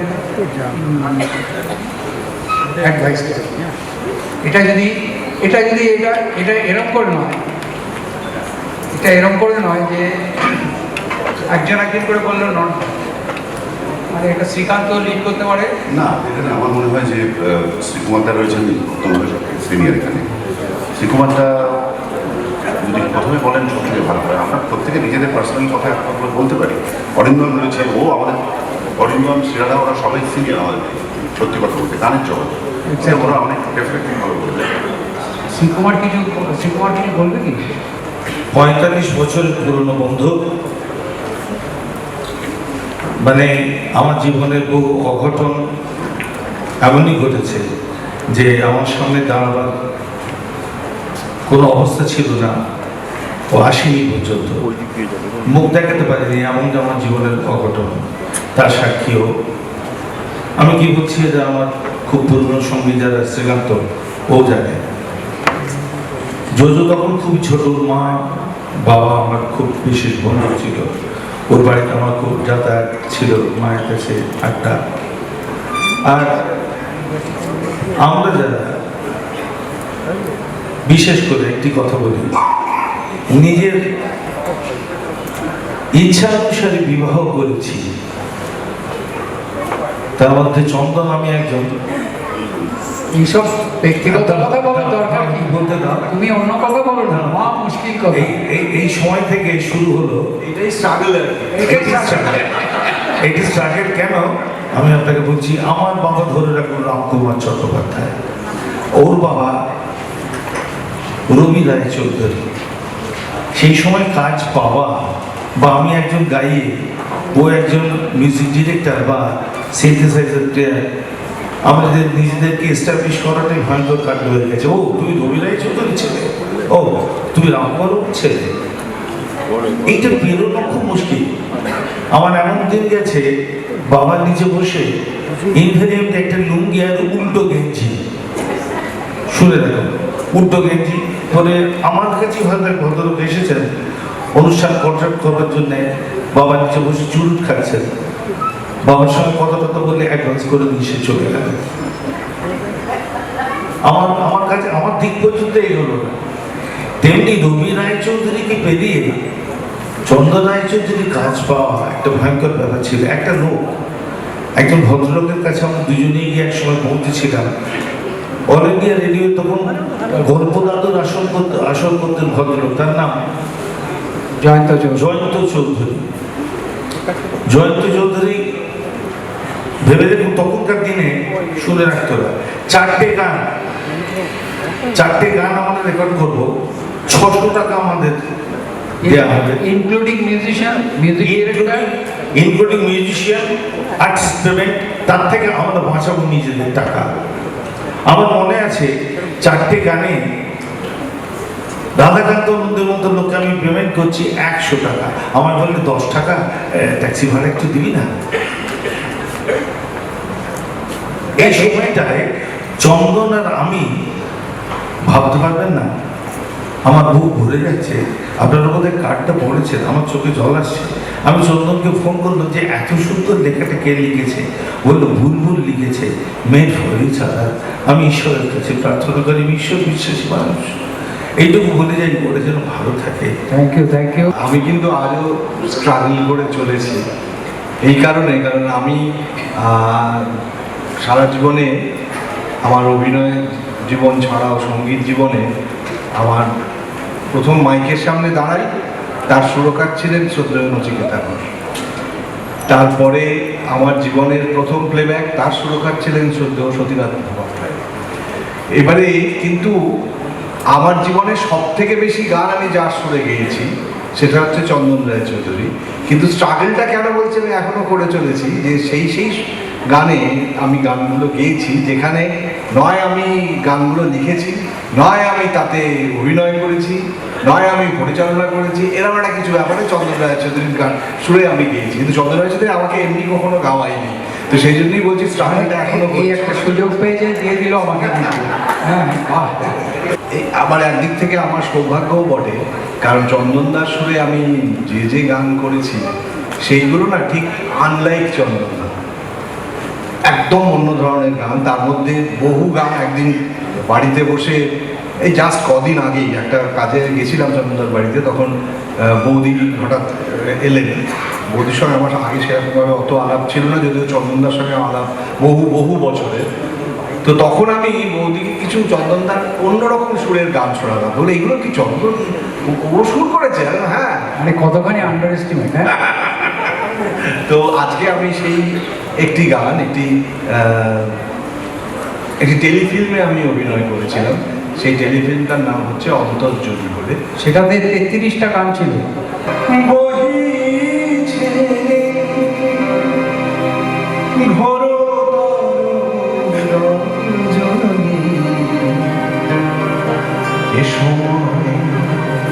প্রাণ সখীরে কোথায় গুণমণি ঘন সমাজ ঘন শুনি সুধীর ধারে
কোথায় গুণমণি, কোথায় গুণমণি, কোথায়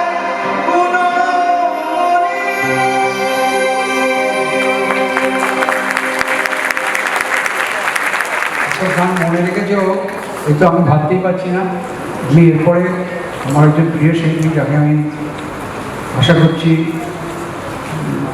খুব শিগগিরই গাওয়াতে পারবো, ভগবান যদি করেন। মনে মনে আমি এতটাই এরমভাবে হেরে আছি না। আমি তোমায় বলেছি নাকি?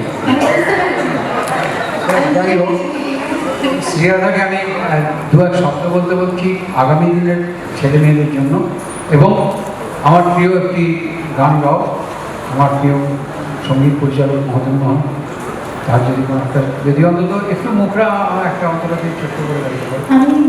আমি ভাই যে আমার অভিজ্ঞতা তো প্রতিদিনই চলছে, অভিজ্ঞতাটা মানুষের জীবনের শেষ দিন পর্যন্তই আসতে থাকে, আসে আর কি। তাই আর স্ট্রাগল যেটা, সেটা তো মানুষের প্রত্যেকের মানুষের জীবনেই আছে। আমরা সঙ্গীত শিল্পী আমাদের এক ধরনের, যারা আপনারা যে অন্য প্রফেশনে বা অন্য কাজে আছেন তাদের এক রকমের স্ট্রাগল সবারই আছে।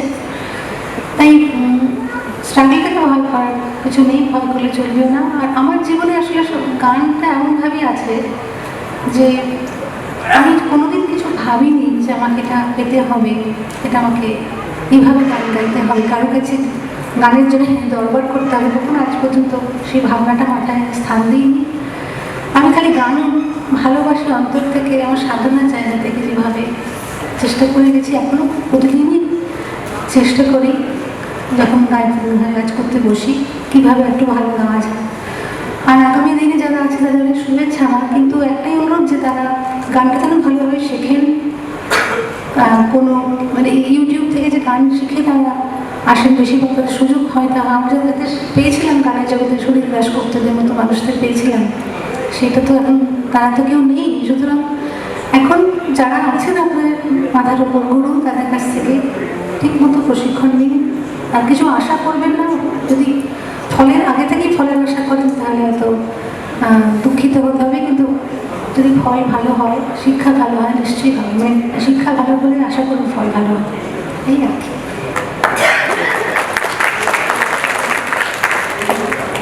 আমি মদন মোহন যে আমার ভীষণ শ্রদ্ধার জায়গায়, অনেক এরকম সুরস্রষ্টা আছেন। চন্দনদা আমাকে বললেন যখন ফোনে আজকে প্রোগ্রামটা আসার কথা বললেন, আমি তো খুব এত আনন্দিত হলাম। উনি বলেন মদন মোহনজির একটা গান একটুখানি চেষ্টা করছি, এত সপ্তমের গান গাওয়া, তাই একটা একটুখানি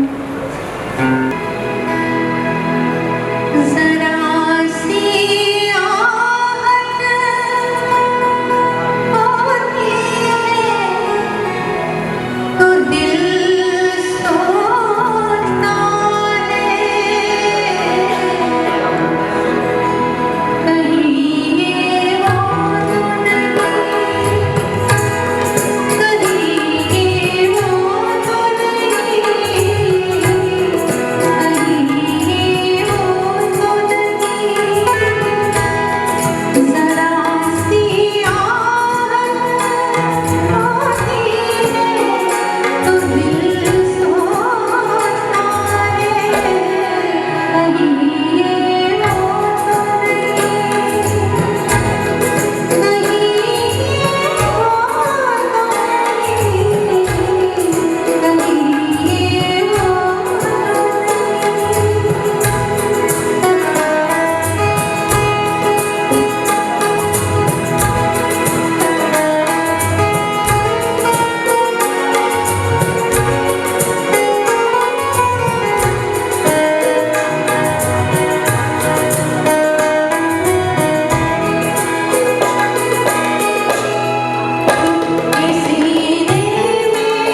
আমি তাহলে ঠিক সিলেকশন করেছিলাম কিনা বলুন।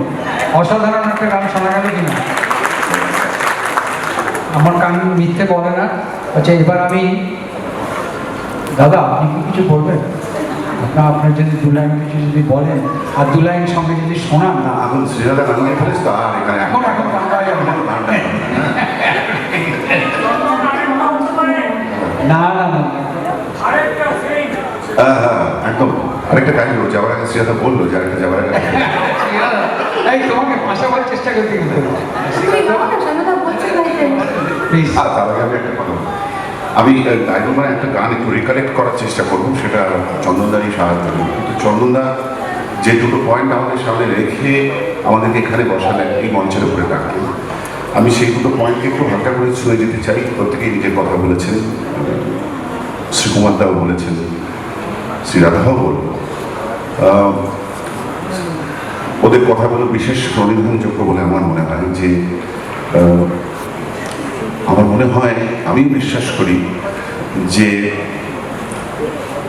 আমরা কোনো রেজাল্ট কখনো না, কারণ কোনো এই সমস্ত ব্যাপারে কোনো ফলের আশা করা উচিত না। রবীন্দ্রনাথের একটা গান আছে না, ফল ফল আবার আশা, আমি মনে রাখিনি। যে সংস্কৃতে একটা কথা আছে, মা ফলের সুতরা চলে। ছোটবেলায় এটা পড়তাম, কিন্তু এখন যত বয়স হচ্ছে তত কথাটা মর্মার্থ আরো বুঝতে পারি। আমি কিছুদিন আগে একটা ছোট্ট ইউটিউবে একটা ছোট্ট ভিডিও ক্লিপ দেখছিলাম, আপনারা অনেকে হয়তো দেখে থাকতে পারেন সেটা, কিন্তু আমি সমস্ত কথার উত্তরে ওই কথাটাই একটু বলি। সেটা হচ্ছে মহেন্দ্র কাপুরের একটি ইন্টারভিউ। প্রখ্যাত শিল্পী ছিলেন মহেন্দ্র কাপুর, আপনারা সবাই জানেন। মহেন্দ্র কাপুর যাকে ঈশ্বর মানতেন, তিনি হচ্ছেন, তাকে সকলে ঈশ্বরের মানুষ বলেই বলতো, তিনি হচ্ছেন এক এবং অদ্বিতীয় মোহাম্মদ রফি। তো মহেন্দ্র কাপুর বলছেন যে একবার উনি কলকাতায় আসার সুযোগ পেলেন, প্রথমবার মোহাম্মদ রফি ওকে নিয়ে এলেন কলকাতাতে, এবং ওরা এসে কলকাতার গ্র্যান্ড হোটেলে উঠেছে।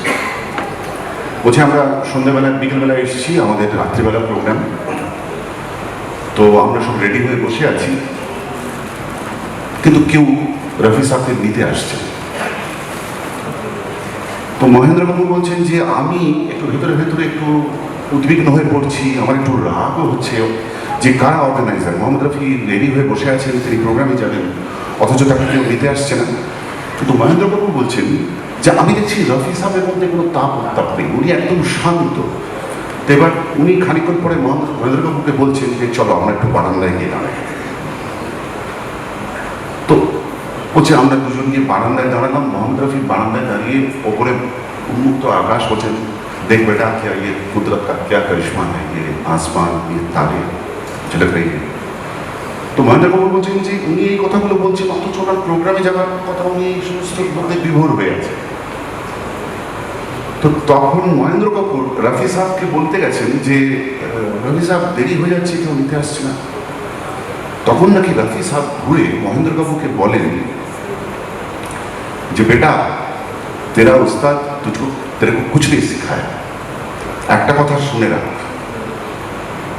যদি আল্লাহ পারমিট না করে তাহলে তোর গলা থেকে তোর একটা শব্দও বেরোবে না।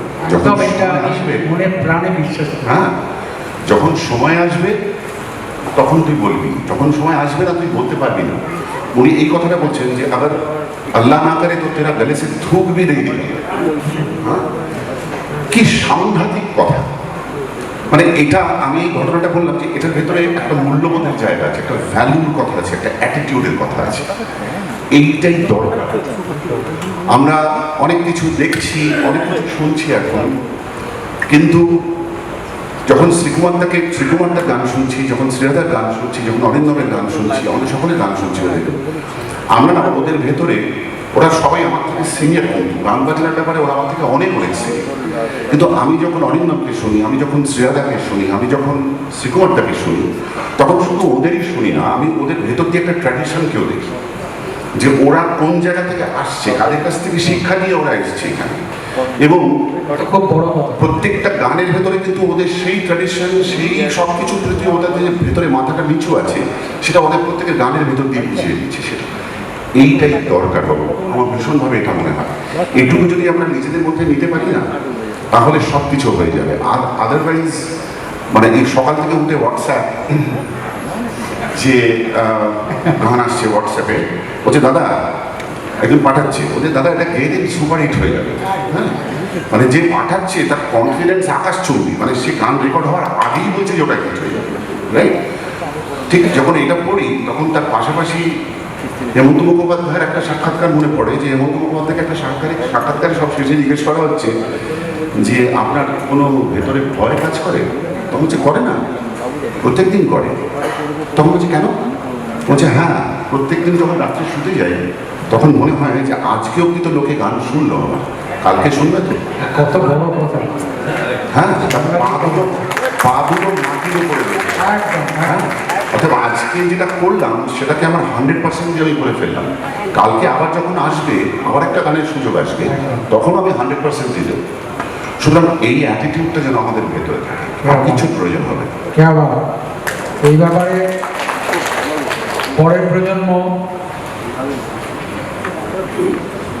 যোজোকে আমি বললাম যে একটা গান করো, কিছু বললাম, তোমার গান তো মনে নেই, আর আমার গলাটা এখন সালমা আগার মতো লাগছে। আচ্ছা, একটা কথা আমি বলা হলো না, আমার একটা বলা দরকার, এটা আমি আজকে চন্দনদার অনুষ্ঠানে এসেছি। আমার পরম সৌভাগ্য যে আমি তো বেসিক্যালি একটা পেডিগ্রিহীন, আমার চালচলন নেই, কিছু নেই। আমি একটা জায়গায় চাকরি করতাম, সব ছেড়ে ছুড়ে যে আমি করে গানের জগতে আসি। সে সময় আমাকে যখন কেউ চিনত না, আমার উপরে নির্ভর করা যায় কি যায় না, সেই রকম একটা সময় আমাকে প্রথম যিনি চন্দনদার কাছে পাঠিয়েছিলেন, সে মানুষটি আমার একজন সিনিয়র আর্টিস্ট, তাকে আমি ভীষণ শ্রদ্ধা করি। তিনি হচ্ছেন ইন্দ্রাণী সেন। তো ইন্দ্রাণীদি আমাকে চন্দনদার কাছে পাঠানো, এবং চন্দনদা একটি ধারাবাহিকের টাইটেল সং প্রথমে আমাকে বাবাবের ঠিক করে মনস্থ করা। আজকে বলছি সেটা কত সালে কথা, 1996 সাল, 96 ছিল। গানটি আমি রেকর্ড করি, আমি বলছি গানটি আমি রেকর্ড করি, কিন্তু তখন যেহেতু আমাকে কেউ চেনে না, সেজন্য পরে কিন্তু আমার গানটা রাখা হয় না, আমার জায়গায় আরেকজন শিল্পী এসে ওই গানটি রেকর্ড করেন। আমি কিন্তু কিচ্ছু মনে করিনি তাকে, আমি এতটুকুও আহত হইনি। আমার খালি মনে হয়েছিল যে আমাকে ঠিক এইভাবেই তৈরি হতে হবে, বা আমাকে আমার মানসিক অবস্থাটা এরকম রাখতে হবে সবসময়, প্রস্তুতিটা, যে আমি যে কোনো সময় রিফিউজড হতে পারি। কিন্তু আমাকে কিন্তু পরের সুযোগের জন্য অপেক্ষা করতে হবে, এবং আমাকে পরের সুযোগে আমাকে 100% দিতে হবে।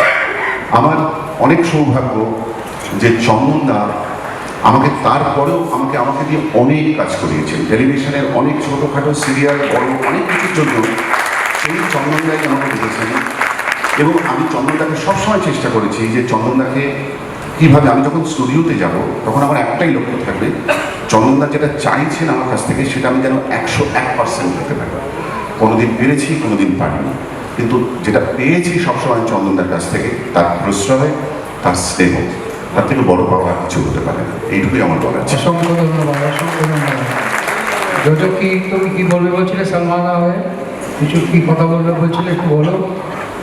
তোমার প্রজন্মের জয় যখন এসেছিল তখন ওর মাও নিয়ে এসেছিল আমার কাছে, অল্প বয়সী সুন্দরী যোজো। না, এখন তো তুমি মানে কি বলবো, শুধু যোজো বললে হবে না এখন। যাই হোক, তো তোমার কি এই ধারণা একটু সেটা বলো, তাহলে পরবর্তী প্রজন্মকে তুমি কি বলবো? প্রথমত এখানে উপস্থিত অনেক গুরুজনেরা আছেন, তাদেরকে আমার প্রণাম জানাই। আমি কালকেই বাইরে থেকে অ্যাকচুয়ালি উঠেছি, আজকে চন্দনদার এই অনুষ্ঠানটা না হলে আমি আসতামই না। যদিও চন্দন দা বলতে আমার একটুখানি বাধে, কিন্তু আমাদের ইন্ডাস্ট্রিতে জেঠুর বয়সী মানুষকেও দাদা বলতে হয়, দাদুর বয়সী মানুষকেও দাদা বলতে হয়, এটাই নিয়ম। দিদি দাদা ছাড়া কথা বলা না, আমি তোমাকে বলিনি তো, আমি বলছি আমাদের ইন্ডাস্ট্রির নিয়ম। আর মানে একটা কথা একটুখানি বড়রা যারা আছেন মার্জনা করবেন, মানে চন্দনদার ক্ষেত্রে আমাকে এটাই বলতে হয়, মানে যদি ইয়ার্কি মেরে বলি, আমি তো ওইরকমই। অনেকে সেটা আবার অপছন্দ করলেও আমার কিছু এসে যায় না, because that's the way I am. যে হরি হে দিন বন্ধু তুমি আমারও বন্ধু, আমার মা বাবারও বন্ধু। এক্স্যাক্টলি। তো কাজেই সেই জায়গায় দাঁড়িয়ে আপনারা বুঝতেই পারছেন যে আমি স্নেহ পেয়েছি যথেষ্ট চন্দনদার কাছ থেকে, কয়েকটা গানও গেয়েছি, সুযোগ হয়েছে আমার ওনার সঙ্গে কাজ করার। এবং আমি মনে করি যে আজকে যে কজন শিল্পীকে আপনারা দেখলেন বা দেখছেন এবং এই ইন্ডাস্ট্রিতে, তাদের সকলের মধ্যে সব থেকে অশিক্ষিত শিল্পী আমি, এটা আমার বলতে কোথাও বাধে না। কিন্তু হ্যাঁ, আমি কোনো একটা জায়গায় হয়তো হিট করেছি, और जो हिट हो जाते हैं वो इंडस्ट्री में फिट हो जाते हैं। তো কাজে সেই জায়গা থেকে হয়তো এত বছর কাটিয়ে দেওয়া। এবং তবে হ্যাঁ, তার সঙ্গে স্ট্রাগলও ছিল। চেনা মা বাবার ছেলে মেয়ে বলেই যে সে একটা জায়গা পেয়ে যাবে তা নয়, নিজের জায়গাটা সবাইকে নিজেকেই প্রমাণ করতে হয়। আমার ক্ষেত্রেও তাই, স্টেজটা আমি ছেড়ে দিলাম। যদি আমি প্লেব্যাক সিঙ্গিংয়ের ক্ষেত্রটা দেখি, একটা পার্টিকুলার সেগমেন্ট অফ সংসে হয়তো আমার গলা, আমার ওয়ে অফ সিঙ্গিং মিউজিক ডিরেক্টরদের টেনেছিল, ভালো লেগেছিল, তার সঙ্গে গান হিট হয়েছে। সেই জন্য I have been a playback singer along with my stage performance. তো যেটা আমার বলার পরবর্তী প্রজন্মর কাছে, যদি আমার খুব বেশি বলার কিছু নেই, কারণ আমার মনে হয় যে আমি সবসময় আমার হার্টটাকে ফলো করেছি, তাদেরও তাই করা উচিত এবং নিজের লক্ষ্যটা স্থির রাখা উচিত। মানে জীবনে যাই হয়ে যাক না কেন, পৃথিবী এদিক থেকে ওদিক হয়ে যাক, আমার বাড়িতে বন্যা হয়ে গেছে, আমার কালকে দেশের বাড়ির কেউ মারা গেছে, এই সব কিছু পার্ট রেখে নিজের লক্ষ্যতে এগিয়ে যাওয়া উচিত। আমার ব্যক্তিগত জীবনও হয়তো সেই জন্য অনেকটাই ঘেটে গেছে। আমি হয়তো আরও ভালো মা হতে পারতাম, সেই জন্য হতে পারিনি, because I am a performer, I have to perform. যখন আমি পারফর্ম করা শুরু করেছিলাম তখন সারা রাত্রি ব্যাপী বিচিত্র অনুষ্ঠান হতো। এখন তো সবাই অনেক লাকি যে এখন একটা টাইম সেগমেন্ট হয়ে গেছে, এখন অনেক চুজি হতে পারি আমরা। কিন্তু সেই সময় রাতভর জেগে জেগে এপাড়া ওপাড়ায় গান গেয়ে নিজের পরিচিতি করতে হতো, এবং সেটা আমার ক্ষেত্রে করতে হয়েছে, আরও অনেক শিল্পীদের ক্ষেত্রে করতে হয়েছে। নতুন প্রজন্মের ছেলেমেয়েরা অনেক বেশি লাকি যে তারা মিডিয়ার এত হেল্প পাচ্ছে। আমাদের সময় মিডিয়ার এত হেল্প ছিল না, ইনফ্যাক্ট এই জায়গাটাই ছিল না। তো হ্যাঁ, 2 বছরেতে অনেক মানে অনেকে জানেই না 2 বছর না, সে অনেকের পরেই আমি গেয়েছি, সেটা নিয়ে সেটা ব্যাপার নয়। কিন্তু আমি যেটা বলতে চাই যে নিজের স্বপ্নটা এবং নিজে কি করতে চাই, মানে আমি গানটা নিয়ে কতদূর যেতে চাই, এই লক্ষ্যটা থেকে সরলে হবে না, আর কোনো এক্সকিউজ দিলে হবে না। আমি এটার জন্য এটা পারিনি। অনেক মহিলারা আছেন বলেন আমার আসলে বাচ্চা হলো তো ওই জন্য না গানটা গাইতে পারছি না, এটা কোনো এক্সকিউজ নয়। মানুষ চাইলে এগুলো হয়তো সবাই সেটা পারেন না, সবাই আমার মতন হতে পারবেন না যে এদিকে বলে যাচ্ছে যে কালকে মেয়ের স্কুলে পরীক্ষা আছে, তুমি তো কিছুই দেখো না, অথচ আমি ভাবছি যে আজকে স্টেজে গিয়ে এই গানটার পরে এটা গাইবো। হয়তো এটা সবাই হতে পারবেন না, কিন্তু তাও আমি বলবো যে নিজের লক্ষ্যটা নিয়ে এগিয়ে যাওয়াটাই হলো একজন শিল্পীর কাজ, এবং সেটা থেকে নড়লে হবে না। আর একটা ছোট্ট টেকনিক্যাল কথা আমি বলবো, সেটা হলো যে এখনকার ছেলেমেয়েরা অনেক বেশি টেকনোলজি ভরসা করে ফেলছে, যেটা আমি নট এগেনস্ট টেকনোলজি, কারণ সময়ের সঙ্গে সঙ্গে নিজেদেরকে আপগ্রেড করে চলতে হবে। বাট স্টিল আমি ইয়ারফোনটা ছাড়া গাইতে পারবো না। আমি মানে ফ্রন্টে মনিটর ছাড়া, মানে মনিটর নিয়ে গাইতে আমার অসুবিধে হয়, বা স্টুডিওতে ঢুকে প্রথমে কি কি অ্যাপস আছে সেইটা দেখলাম, আমি গানটা কি তুললাম সেটা ভাবলাম না। এইগুলো থেকে একটু বেরিয়ে আসা উচিত আমার মনে হয়, otherwise everything is perfect. Thank you. আমাদের শেষ ইয়ে হচ্ছে অনুসোয়া, তারপরে পরের ব্যাপারটা আমি বলছি। অনুসোয়া, তুমি অনেক স্ট্রাগল করেছো, এখনো করে এসেছো। রিসেন্টলি তোমার প্রোগ্রামে আমি গেছিলাম। তোমার আগামী প্রজন্মের জন্য কি বক্তব্য? এরপর আমি বলি, আমি ছোটবেলা থেকে প্রচুর গান গেয়েছি চন্দনদার। আমি তখন খুবই ছোট, যখন থেকে উনি আমাকে সুযোগ দিয়েছেন প্রচুর সিরিয়ালে গান গাইতে। এরকমও হয়েছে, চন্দনদা মনে আছে কিনা জানি না, আমি এত সুন্দরভাবে, এত অ্যাফেকশনেটলি উনি গান গাওয়াতেন, এত সাবলীল করে দিতেন অ্যাম্বিয়েন্সটাকে। এক সময় আমি এসে রেকর্ডিং করতে করতে আমি হয়তো পাশের ঘরে গিয়ে ঘুমিয়েও পড়েছি, এরকমও হয়েছে। আমাকে প্রচুর খোঁজা হয়েছে, তারপরে আমাকে খুঁজে পেয়ে চন্দনদা আমাকে ডেকে নিয়ে গিয়ে একটু না বউকে আমাকে সুন্দরভাবে গানটা করিয়েছেন, এরকম দিন গেছে। তো সেই কথাগুলো আজকে আমি ভীষণ নস্টালজিক হয়ে পড়ছি, সেই কথাগুলো আজকে ভীষণভাবে মনে পড়ছে। আর আমি আমার স্ট্রাগলটা একটু অন্যরকম। এই স্ট্রাগল আমি প্রে করি যেন কাউকে না করতে হয়। আর আমাকে যে কথাটা চন্দনদা জিজ্ঞেস করেছেন, বলতে বলেছেন নতুন প্রজন্মের জন্য, আমাদের যে সময় আমরা গান গেয়েছি সেই সময় ইন্ডাস্ট্রিতে আমাদের সুরকারদের কাছে মূলত যোগ্যতা প্রমাণ করতে হতো। এখন এই সোশ্যাল মিডিয়ার যুগে, যেখানে লাইকের ওপর আমরা ডিপেন্ডেন্ট, আমরা সারাক্ষণ হোয়াটসঅ্যাপ দেখছি, আমিও হয়তো করছি, সবাই আমরা করছি, সেই ক্ষেত্রে আমার মনে হয় এত অগন্তি শিল্পী চলে এসছেন যারা যাদের শ্রোতারাই বেছে নিচ্ছে তাদের প্যারামিটার দিয়ে। সেই প্যারামিটার হয়তো সুরকারদের সাথে একটুখানি তফাৎ হয়ে যাচ্ছে। তো সেই কারণে অনেক ভালো ভালো শিল্পী তারা হয়তো সামনে আসতে পারছেন না। তো আমি বলবো যারা সত্যিকারের গুণী, যারা সত্যিকারের ভালো শিল্পী, তারা যেন তাদের ফোকাসটা ঠিক রেখে ভেঙে না পড়ে এগিয়ে যান, এটাই আমার বক্তব্য। নমস্কার। অসংখ্য ধন্যবাদ।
সবাইকে অসংখ্য ধন্যবাদ জানাচ্ছি নিটলের তরফ থেকে, এবং আমি ধন্যবাদ জানাচ্ছি পিসিচন্দ্র গার্ডেনের কর্তৃপক্ষকে এরকম একটা অনুষ্ঠান আমরা করতে দিয়েছেন বলে। আমি ধন্যবাদ জানাচ্ছি অরেঞ্জ মিউজিক বাংলা, অরেঞ্জ বাংলাকে, তারা এই পুরো প্রোগ্রামটা, তারা অনুষ্ঠানটা কভার করেছেন। আমি ধন্যবাদ জানাচ্ছি মিল্টন দস্তগীরকে, যে এটা আমাদের সমস্ত অনুষ্ঠানটা মিডিয়াতে নেটে এটা দেওয়ার চেষ্টা করছেন, দেবেন। আর অসংখ্য ধন্যবাদ সমস্ত শ্রোতা দর্শককে যারা এসছেন এতক্ষণ ধৈর্য ধরে এই আমার অনুষ্ঠান শুনেছেন, দেখেছেন। আজকের মতো নমস্কার, বিদায় নিচ্ছি।